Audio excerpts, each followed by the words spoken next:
3.5 Sangha. The Sangha is the third part of the Buddhist triple gem after the Buddha and the Dharma. The Sangha literally means assembly or gathering. It's the name the Buddha uses for the collected group of his ordained disciples. Those include monks or bhikshus and nuns or bhikshuni. The word bhikshu is a Sanskrit word that literally means beggar. This is a reference to the fact that in Buddhism, the monks are only supposed to sustain themselves off of the offerings of lay people. They're not supposed to have a normal job or property or another way of earning a living. Another important term is shramanera. This is a reference to a novice monk, someone who is still being trained, and then upon the completion of their training, they become a bhikshu through an ordination ceremony. There's also other titles used for senior members of the Sangha. So for example, a common one is Thera, Thera. This term means elder, and it's used in some countries that are Buddhist to refer to higher ranking monks. The Buddha also talks about his lay followers. These are not technically part of the Sangha though. So there are upasikas and upasikas. Upasikas are the male followers and upasikas are the females, and that includes people who are not monks or nuns. In the picture is the Buddha giving the first sutra or sermon to his first 5 followers, the 5 hermits.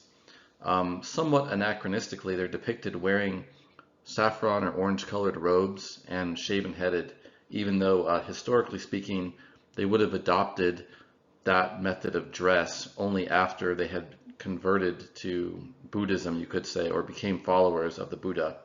You'll also notice there's some deer in the background.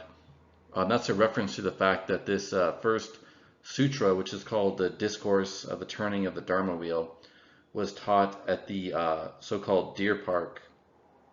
It was land that was owned by a wealthy layperson, and he basically set it aside for use by shramanas.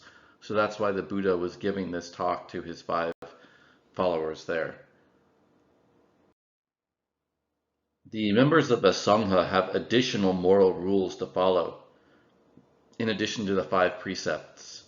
In this picture, you can actually see lay people.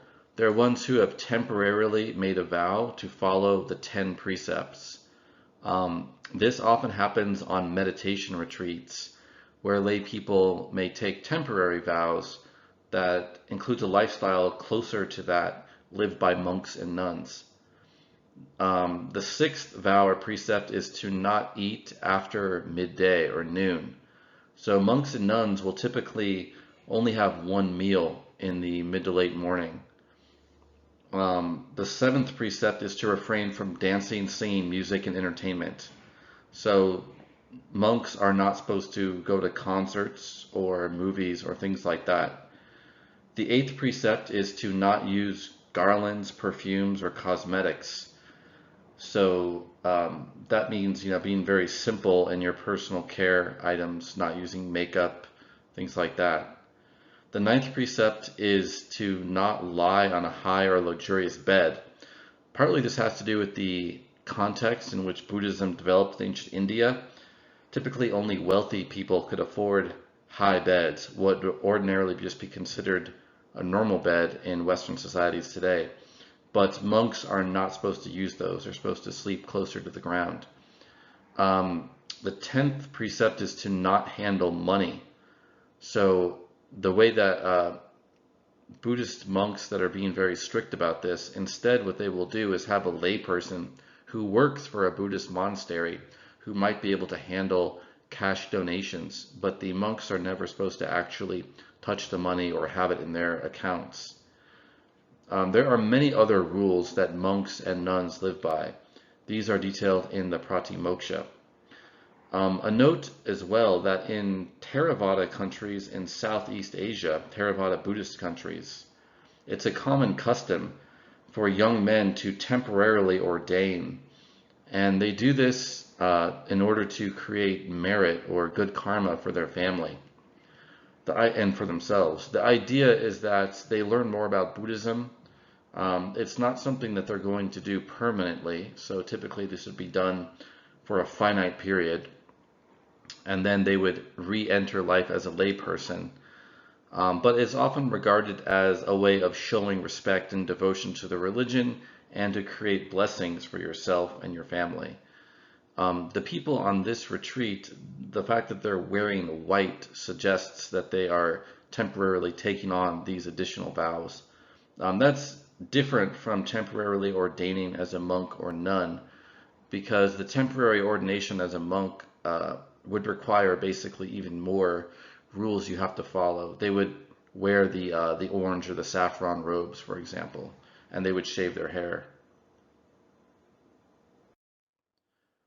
The Vinaya is a name for the part of the Pali Canon, or the oldest Buddhist scriptures, that include a complete set of rules for monks and nuns.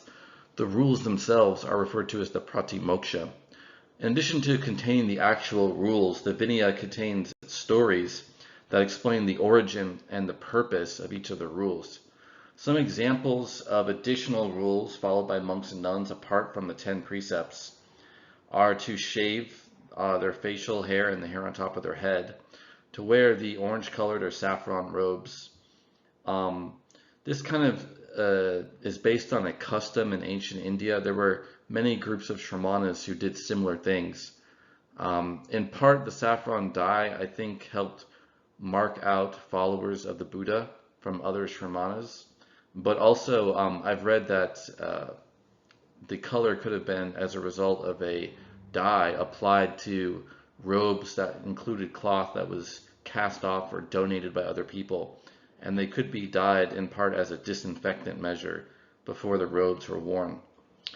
The monks and nuns are only supposed to own or handle 4 different types of goods: food, clothing, shelter, and medicine. There are specific lists of the type of clothing they're able to have, such as a couple of sets of robes and 1 begging bowl. Monks are not allowed to touch women at all. So if you saw a monk on a bus, for example, in a Buddhist country, they would probably be careful to avoid coming into physical contact, especially with women. And monks are not allowed to handle money according to the original rules in the Vinaya. The Order of Nuns has similar rules, but they also have some additional rules. The nuns actually were not originally a part of the Sangha. So the Buddha had his wife and his stepmother as among his early female followers. And the story is that they actually pestered him. They kept asking if they could be ordained as female monks or nuns, and he said no several times before finally agreeing. And what got him to agree was when he was asked, well, do women have the same ability to attain nirvana as men? And the answer he gave was yes, they do.